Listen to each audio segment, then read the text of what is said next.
Sarah Carter's on the ground with us in London. Greg Jarrett, the Russia hoax, the illicit scheme to clear Hillary Clinton, and, frame Donald Trump. It's now less than 2 weeks away. Hannity.com, Amazon.com. Thank you both.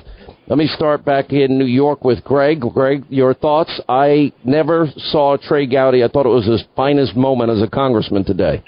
He was terrific, and he questioned Peter Strzok about the infamous text message to his lover, Lisa Page, will stop Donald Trump from becoming president. And amazing, I mean, I had to laugh. I nearly fell out of my chair with laughter. Strzok claimed, I don't really recall composing that message. You know, it was kind of late at night. It was shorthand. Gowdy shot back. I don't care when it was written. I don't care if it was longhand or cursive. I don't care about that. I want to know what you meant by it, Agent Strzok. And Strzok, hemmed and hawed and fumbled and mumbled and said, well, all I can tell you is that I would never take any action to influence an election. Take my word for it that we'll stop him. He's loathsome. The vote should be 100 million to 0. Let's just take his word for it. That we can't let this happen. We have an insurance policy. Just take his word for it. The level of arrogance is so breathtaking to me, and he must think we're all stupid. But I do think there's legal jeopardy now for him. What's your thoughts? Well, I think that there is some legal jeopardy for him because, and it was foolish, it seems to me, for him to testify and not invoke the Fifth because there's so many documents out there, and they may well undermine what he is testifying under oath to today, and that would be perjury or misleading Congress. And there are other statutes he's looking at: abuse of power in the FISA warrant, obstruction of justice if he used his office to influence the investigation of Hillary Clinton and Donald Trump. So he's looking at a load of potential legal jeopardy, and I was actually shocked that he decided to testify. Let me go to Sarah Carter, and this has been our big story. He is the key person. He was at the heart of everything. He was the one that interviewed General Flynn. Interestingly, we are told did not believe General Flynn lied. Neither did Comey, which means why did he agree to a deal? I would argue, well, now he's put his house up for sale. They probably threatened his kid, and it was a plea deal, and he had no other option because, unfortunately, they can bankrupt people. But he's also the one that was writing the exoneration of Hillary Clinton way before, back in early May of 2016, before he interviewed Hillary Clinton. And that was July 2nd of 2016, before Comey exonerated her on July 5th. None of the timing looks good. And then immediately thereafter initiated this phony Russia-Trump witch hunt, which, by the way, we now believe started much earlier, and the fix was in on that earlier. Unconnected as well to Hillary Clinton, to her campaign, to the DNC, the dossier, even as early as January, Sean. I mean, they are looking so far back at this. It wasn't just July 31st or the opening of the investigation. Congress knows that there were other players involved, that this was just not the FBI, but that it was expanded beyond into other agencies. How were they cooperating with each other? Who was talking to who? And it wasn't just Peter Strzok. I mean, we have to look at Andrew McCabe, former Director Comey, all of the people that were involved here and how they worked together with other agencies like the CIA, like the NSA. Because I think we forget now, watching these hearings, that there were a number of unmaskings, that people are still investigating this. Did we forget about Samantha Power? And we haven't forgotten any of it. I mean, this is the problem. I mean, we're focused on 10% of what's going on here. But, I mean, we still have a Uranium-1 scandal to deal with.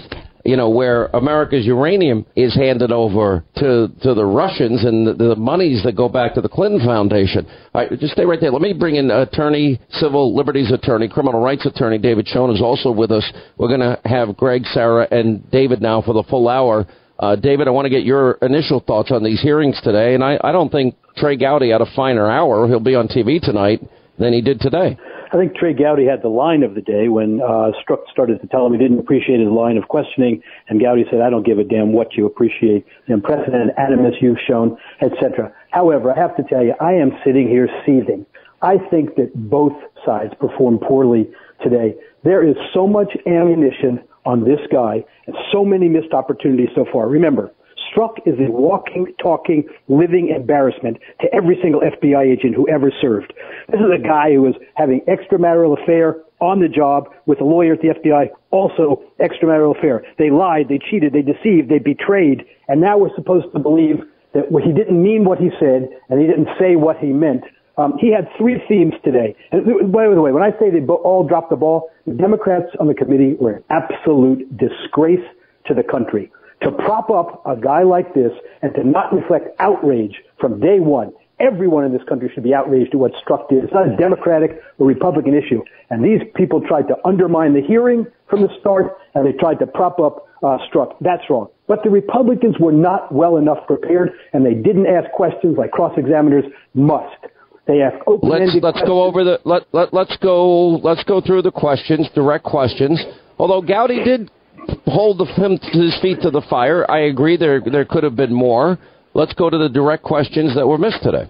Right. Well, first of all, I'd go to the topics that were missed, and not to let it. The point of cross-examination is control, not to let the witness get away with appearing to have controlled the dialogue and to be sort of the self-righteous guy this guy's trying to come across as. So, for example, when he says these were all just personal opinions, personal political opinions, and he goes on about being a patriotic American and the First Amendment right to political speech, absolute nonsense. But they should have stuck it to him with the text of the emails themselves. Nothing speaks stronger than them. For example, he says these were just personal opinions. They didn't in any way affect what he did. Really? Well, how about in the report, the entire description of his discussion in McCabe's office with Page about stopping Donald Trump as the agenda. This is 8/15/2016 text. We can't just risk that he won't win. We have an insurance policy. And he explains that was the Russia investigation. Isn't that obstruction of justice what you're describing here? They put the fix in for Hillary, and they tried to frame Donald Trump, basically the title of Greg Jarrett's book. Of course it is. But let me say this also. You want to know whether we should have confidence in the FBI having produced all of the documents? Read the report again, as I know you've read very well. Page 433, note 203. When Page said to him, "Oh no, Trump is never going to be president, right?" Strzok responded, "No, he's not. We'll stop it." Now that's a major text. The FBI never produced that. Never produced it. They'll stop it with the power of the Department of Justice and the FBI. We'll take a quick break. We're in London tonight. Trey Gowdy among our guests, Sara Carter, Greg Jarrett also joining us. We'll continue with David Schoen, Greg, and Sara. Right, as we continue from London with David Schoen and Sara Carter and Greg Jarrett. Greg's book out now in 10 days from now, Amazon.com, Hannity.com. I want you to respond to what, in fact, David Schoen said, which was too many open-ended questions. But even still, the American people are smart, Greg. Nobody's going to believe that his bizarre, fantastical, if you will, interpretation of his own text. He knew darn well what he was talking about. Oh, he totally did. And nobody with an ounce of intelligence watching today is buying anything that Peter Strzok is trying to sell, and neither did the Inspector General on page 497 of his report. He said that text message, we're going to stop Trump from being elected president, and other messages are, quote, not only indicative of a biased state of mind, but imply a willingness to take official action to impact a presidential candidate's electoral process. What is that? In legal terms, that is obstruction of justice. These text messages reveal Strzok's nefarious design, together with McCabe and Comey and Page and others. I mean, remember that just days before that Stop Trump text message, that Strzok is the guy who signed the official documents launching the FBI investigation of Trump over these specious allegations of colluding with Russia. We got to take a break. He gives you the latest breaking news when he hits the air. This is the Sean Hannity Show. All right, as we continue, Sean Hannity Show, we're in London today. We'll get back to Greg and Sara and David Schoen in a second. There's some amazing moments that we still haven't gotten to from the hearing. Bob Goodlatte pointing out that we don't want to read text messages dripping of bias or reading the FBI director's predetermined outcome of an investigation and telling Democrats to imagine if Hillary was the target of this biased investigation. And then you have this little exchange with Goodlatte, Nadler, and Sheila Jackson-Lee arguing over Strzok exercising attorney-client privilege to not answer questions. Okay, once you start answering questions, you don't go back. One of the rules. Anyway, listen to this. This is precisely why our joint investigation is such an anomaly. We want the FBI and the Department of Justice to be off the front pages and to return to doing what they are best at, battling crime, terrorism, and espionage, and protecting all of us from harm. We don't want to read text message after text message dripping with bias against one of the two presidential candidates. We don't enjoy finding compelling evidence that the FBI director had predetermined the outcome of the case months in advance. But that is, thus far, what we have found. And these are only small pieces of the larger puzzle. The more information we acquire, the more interviews we conduct, and the more sources we contact, the more we learn. It has unfortunately taken a great deal of effort to get our executive branch agencies to cooperate with our legitimate congressional oversight. But we have made substantial progress, and it is a credit to our investigative task force members and staff. For all those in this room who continue to disparage our investigation as mere conspiracy theory, and for all those who have chosen to ignore serious irregularities and potential crimes that we have uncovered, I say this: imagine if you were under investigation and the investigator hated you, disparaged you in all manner of ways, and fraternized with another employee working on your case who also hated you, denigrated your supporters, and made crucial investigative decisions on how your case should be treated and eventually adjudicated. Would anyone sitting here today believe that this was an acceptable state of affairs, particularly at an agency whose motto is fidelity, bravery, and integrity? I think not. To my colleagues on the other side of the aisle, please replace President Trump's name with your own name in a small sample of things Mr. Strzok has said. Envision how you would feel if you found out that the chief agent investigating you as a member of Congress was making these statements. F Trump. Trump is a disaster. Just went to a Southern Virginia Walmart. I could smell the Trump support. Or perhaps most alarmingly and revealingly, we'll stop it, referring directly to Mr. Trump's candidacy for president. The United States Supreme Court has recognized that it is unquestionably the duty of all citizens to cooperate with the Congress in its efforts to obtain the facts needed for intelligent legislative action. It is their unremitting obligation to respect the dignity of the Congress and its committees and to testify fully with respect to matters within the province of proper investigation. Mr. Chairman, Mr. Chairman, you know, or we all know, that if we were to ask a question of a witness about a military secret, if we were to ask him, how does the H-bomb work, he could not answer that question. Gentleman, this is the same thing. That is a classification issue, not an issue of whether or not this is a valid question for which... I appeal the ruling of the chair. He's ruled that it's not a point of order.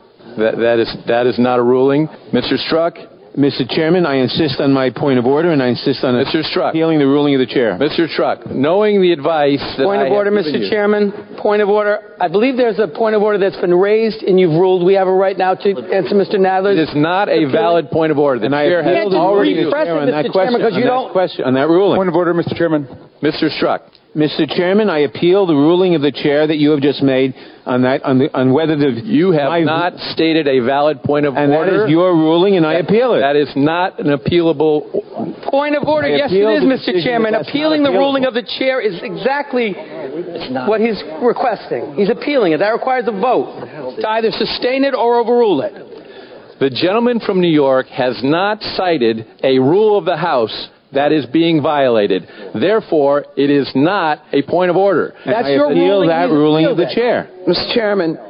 Chairman, is it not appropriate to also interject the attorney-client privilege, which cannot be overridden, and is a rule of the House to the extent that witnesses have the right to an attorney-client privilege in this House? And that is what this witness is asserting, attorney-client privilege, and he has been advised not to answer the question. The gentlewoman will suspend. All right, pretty explosive hearings today, pretty amazing moments. By the way, Chairman Gowdy is going to be on Hannity tonight from London.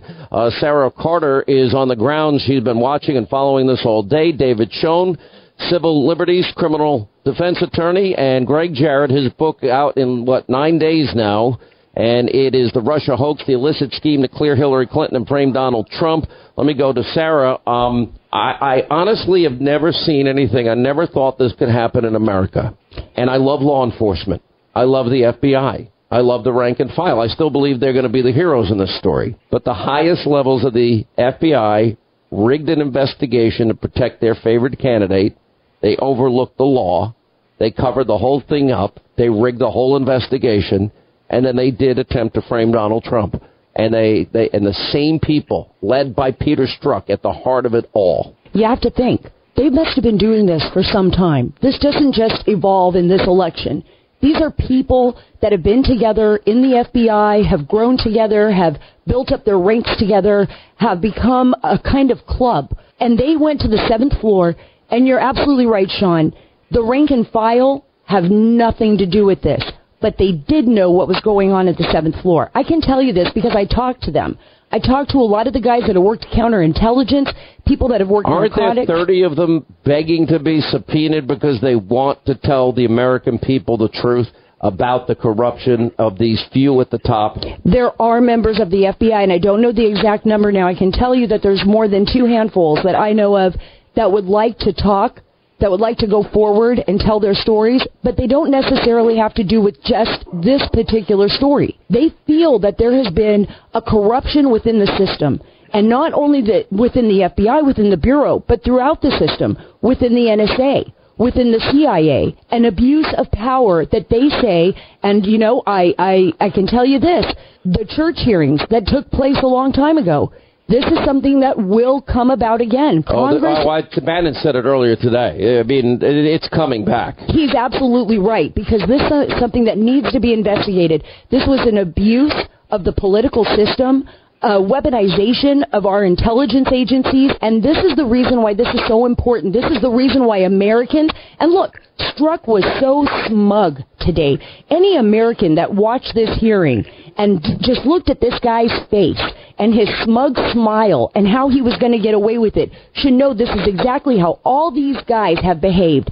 They're smug and they're arrogant, except for, thank goodness, McCabe was fired. Thank goodness, Comey has been fired. Thank goodness, the rest of those guys that worked with him have either been pushed out or they've retired out. So we're cleaning out the system, but we need to be willing to look at the truth.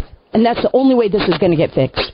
David Schoen, let me go to the heart of this, too, because I call it the biggest abuse of power scandal, biggest corruption scandal in history. The danger is that, remember, David, I know I talked to you at the time, the day that I said, if Robert Mueller was asking for everybody's cell phones that he was investigating, if I ever went on the air, which I wouldn't, and I said it would be bad advice and it wouldn't work out well, and literally the liberal media lit up. If I did the things that Hillary did, and I deleted, and I acid washed with bleach pit, and I went ahead and smashed devices and pulled SIM cards, if I had classified information on a server, and I not only mishandled it but destroyed it, I would be in jail. If I did what Lisa Page did yesterday, I don't think you and Greg combined and the best attorneys in the country could get me out of jail. I'd be Paul Manafort, 23 hours a day behind bars. How do they get away with this? And if they do, doesn't it mean equal justice under the law, equal application under the laws? Doesn't it mean that our constitutional republic really isn't working and that we have, our criminal justice system now is that the equivalent of Venezuela or the former Soviet Union or that of under Putin? Yes, yes, yes to everything you've said. You'd be under the jail. Look, it takes just the example of text messages and emails.